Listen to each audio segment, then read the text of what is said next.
نہیں جی، ایران اور امریکہ کے درمیان جو ایگریمنٹ سائن ہوا ہے اس میں ایک بہت انٹیلیجنٹلی کرافٹڈ ایک گیم کی گئی ہے بیسیکلی. وہ یہ ہے کہ ایران نے بیسیکلی ٹرمپ صاحب کو فیس سیونگ دی ہے. وہ کس طرح فیس سیونگ دی ہے ایران نے؟ بیسیکلی جو ایگریمنٹ سائن ہوا ہے ایران اور امریکہ کے درمیان، وہ ایک اس کی جو نیچر ہے ایک میمورینڈم آف انڈرسٹینڈنگ کی ہے. اور میمورینڈم آف انڈرسٹینڈنگ جو ہوتا ہے وہ ایک لیگل بائنڈنگ نہیں ہوتا. نہ ایران کے اوپر یہ لیگل بائنڈنگ ہے ان نکات کا جو شامل کیے گئے ہیں اس ایگریمنٹ میں، اور نہ ہی امریکہ کے لیے یہ لیگل بائنڈنگ ہے. تو پھر ان کو سائن کیا کیوں گیا ہے؟ یعنی کہ اگر یہ ایک پرماننٹ ایگریمنٹ نہیں ہے، اگر اس ایگریمنٹ سے سیز فائر جو ہے اس کو پرماننٹلی انٹیکٹ نہیں رکھا جا سکتا، تو پھر اس کو سائن کرنے کی ضرورت کیوں پیش آئی، اور ایران نے اسپیشلی اس پہ ایگری کیوں کر لیا؟ بیسیکلی جو ٹرمپ صاحب جو ہیں اس وقت ان کی پوزیشن یہ ہے کہ وہ وار کو دوبارہ شروع نہیں کر سکتے، اور کسی بھی لیگل ایگریمنٹ میں جانے کے لیے ان کے جو سپورٹرز ہیں اسپیشلی اسرائیل، ان کی طرف سے ایک سپورٹ جو ہے وہ درکار ہے، جو کہ ان کو مل نہیں رہی اس وقت. ایران جو ہے اس کو اس بات کا اچھی طرح اندازہ ہے اس وقت کہ ٹرمپ صاحب جو ہیں اس وقت اس سچویشن میں پھنس چکے ہیں، لیکن اس کے باوجود ایران نے ایک میمورینڈم آف انڈرسٹینڈنگ سائن کر کے بیسیکلی ٹرمپ صاحب کو ایک فیس سیونگ دی ہے کہ اس کے اوپر وہ پلے کر کے اپنے لیے ایک وننگ سٹریک جو ہیں وہ ریفلیکٹ کر سکیں ود ان امریکہ اپنی پبلک اوپینین کے لیے، اور وہ جو مڈ ٹرم الیکشن آ رہا ہے اس کو جیتنے کے لیے. لیکن ہوگا کیا بیسیکلی اس ایگریمنٹ کا فیوچر جو ہے، کیا وہ یہ ہونے جا رہا ہے کہ اس سے ایگریمنٹ کے ذریعے سے ایک پرماننٹ سیز فائر جو ہے اس کو امپلیمنٹ کیا جا سکے؟ تو میرا خیال ہے کہ ایسا بالکل ہونے نہیں جا رہا، بلکہ سچویشن جو ہے وہ بہت ہی کمپلیکس اور کمپلیکیٹڈ ہونے جا رہی ہے. اگر ہم اس ایگریمنٹ کے نکات کو ذرا دیکھیں تو ہمیں بات زیادہ واضح طور پر سمجھ آ سکتی ہے. ایگریمنٹ میں بیسیکلی 5 اہم نکات شامل ہیں، جس میں سب سے امپورٹنٹ یہ ہے کہ ایران جو ہے وہ اسٹریٹ آف ہرموز کو انکنڈیشنلی اوپن کر دے گا، اور اس سے پہلے امریکہ جو ہے وہ اپنے نیول بلاکیڈ کو ختم کرے گا. اور اس کے بعد پھر جو ایک بہت اہم نکتہ شامل ہے وہ یہ ہے کہ $300 بلین جو ہیں وہ ایران کو دیے جائیں گے ریکنسٹرکشن کے لیے. لیکن کون دے گا، کب دے گا، کیا موڈ ہوگا، کیا انتظامات ہوں گے اس کے لیے، اس کے بارے میں یہ ایگریمنٹ بالکل خاموش ہے. اس کے علاوہ جو یہ بھی کہا گیا ہے کہ جی ایران کے جو فروزن جو ایسٹس ہیں ان کو امریکہ جو ہے وہ ڈی فریز کر دے گا، یعنی ایران کو وہ ایسٹ جو ہیں وہ اویلیبل ہو جائیں گے اپنے استعمال کے لیے. اس کے لیے جو ایک اہم نکتہ ہے، بہت ہی جو کریٹیکل پوائنٹ ہے اس سارے ایگریمنٹ کا، وہ یہ ہے کہ ایران جو ہے وہ نیوکلیئر کیپیبلٹی کبھی بھی حاصل نہیں کرے گا. یہ ایران نے ایک اس ایگریمنٹ میں کائنڈ آف پلیج کیا ہے، لیکن یہ کیسے امپلیمنٹ ہوگا، اور وہ جو already nuclear fizzle material Iran کے پاس موجود ہے اس کا کیا بنے گا؟ اگین یہ ایگریمنٹ اس بارے میں بالکل خاموش ہمیں نظر آتا ہے. اس کے ساتھ ساتھ اگر ہم یہ دیکھیں کہ اس ایگریمنٹ کے ہونے کے باوجود ایک signing by America and signing by Iran ہونے کے باوجود جو ہے اسرائیل جو ہے لبنان پہ مسلسل اٹیک کر رہا ہے. یہ سچویشن جو ہے اس کو اگر ہم تھوڑا سا ڈیپلی سمجھیں تو ہمیں اس ساری جو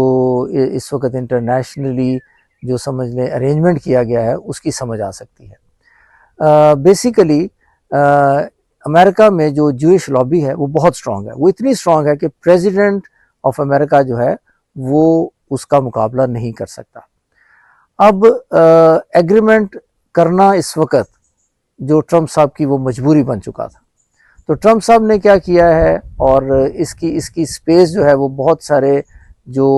ممالک ہیں جو اس سارے پروسیس میں شامل ہیں انہوں نے بھی اس سے ایگری کیا ہے، اور یہ سپیس جو ہے وہ اسرائیل کو دی ہے. بیسیکلی وہ یہ ہے کہ ٹرمپ صاحب نے ایک ہاکس کریٹ کیا ہے انٹرنیشنل لیول پہ کہ پریزیڈنٹ آف امریکہ ٹرمپ جو ہیں وہ اس وقت اسرائیل سے بہت ناراض ہیں، نیتن یاہو سے بہت ناراض ہیں، اور نیتن یاہو جو ہے وہ شاید امریکہ کی اور US پریزیڈنٹ جو ہے اس کی اتھارٹی کو ڈیفائی کرتے ہوئے لبنان پر اٹیک کر رہا ہے۔ اس بات کو اسیمیلیٹ کرنا بہت مشکل ہے۔ جو ایکسپرٹس ہیں ان کا یہ کہنا ہے کہ اسرائیل کوئی بھی کسی بھی قسم کا کوئی اٹیک آؤٹ سائڈ اسرائیل اگر کرنا چاہتا ہے کسی بھی دوسرے ملک پر انکلوڈنگ لیبنان، تو اس کو امریکہ کی ٹیکنالوجیکل اور دوسری جو سپورٹ ہے وہ درکار ہوتی ہے۔ تو ٹرمپ صاحب اگر وہ سپورٹ نہ دیں تو نیتن یاہو یا اسرائیل اٹیک کر ہی نہیں سکتا۔ اس کا مطلب یہ ہے کہ یہ جو اٹیک ہو رہے ہیں اس میں انڈائریکٹلی جو پریزیڈنٹ ٹرمپ ہیں ان کی آشیرواد حاصل ہیں، لیکن آن دا فیس آف اٹ یہ کہا جا رہا ہے یا یہ شو کیا جا رہا ہے کہ ٹرمپ صاحب نہیں چاہتے اور نیتن یاہو اٹیک کر رہا ہے۔ So it is basically a mutual agreement and arrangement in fact, جو کہ ٹرمپ صاحب کو فیس سیونگ دینے کا ہے اور اسرائیل کو یہ سپیس دینے کا ہے کہ ٹرمپ صاحب جو ہیں وہ ایران کے ساتھ اپنے جو ٹاکس ہیں وہ جاری رکھیں اور اسرائیل اپنا کام کرتا رہے۔ اب اگر اس سارے سینیریو کو اس پرسپیکٹو سے دیکھا جائے تو لگتا یہ ہے کہ بیسیکلی صرف ٹرمپ صاحب کو پولیٹیکل سپیس دی گئی ہے، جبکہ ایران جو ہے وہ اپنی ڈیمانڈز پہ کھڑا ہے اور اسرائیل جو ہے اس نے بھی اپنی پوزیشن نہیں بدلی۔ یہی وجہ ہے کہ ایران اس ساری ایگریمنٹ کو سائن کرنے کے باوجود کنٹینیوسلی یہ کہہ رہا ہے کہ وہ امریکہ اور اسرائیل کو ٹرسٹ نہیں کر سکتا، اور یہ سیز فائر جو ہے انٹیکٹ رہے گا کہ نہیں رہے گا اس کا دور و مدار جو ہے وہ آنے والی نیگوسیشنز پر ہوگا۔ اور دوسری طرف اسرائیل جو ہے اسی وجہ سے جو سیز فائر ہے اس کو وائلیٹ کرتے ہوئے لبنان پہ ہر روز ایک نیا اٹیک جو ہے وہ لانچ کرتا ہوا ہمیں نظر آتا ہے۔ تو بیسیکلی اس پرسپیکٹو میں اس ساری چیز کو دیکھنے کے بعد ہم اس بات کا اندازہ کر سکتے ہیں کہ میمورینڈم آف انڈرسٹینڈنگ سائن ہونے کے باوجود جو سیز فائر ہے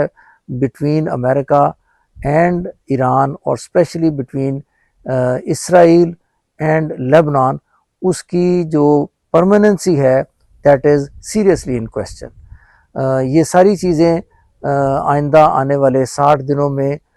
شاید ڈیسائیڈ ہو سکیں، اور یہ بھی کہا جا رہا ہے کہ یہ 60 دن جو ہیں یہ بہت ہی کم عرصہ ہے اس سارے میمورینڈم آف انڈرسٹینڈنگ کو ایک پرماننٹ ایگریمنٹ کی شکل دینے کے لیے۔ تو شاید یہ بات 60 دن سے بھی آگے جاتی ہوئی ہمیں نظر آ رہی ہے، جبکہ دوسری طرف یہ ایکسپیکٹ کیا جا رہا ہے کہ اسرائیل جو ہے وہ اپنی کارروائیاں جو ہے مڈل ایسٹ میں اسپیشلی اگینسٹ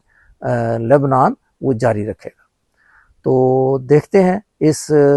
جو سیز فائر کیا گیا ہے اس کا فیوچر جو ہے وہ کس طرف جاتا ہے۔ Stay tune for further updates on national, regional and global scenarios.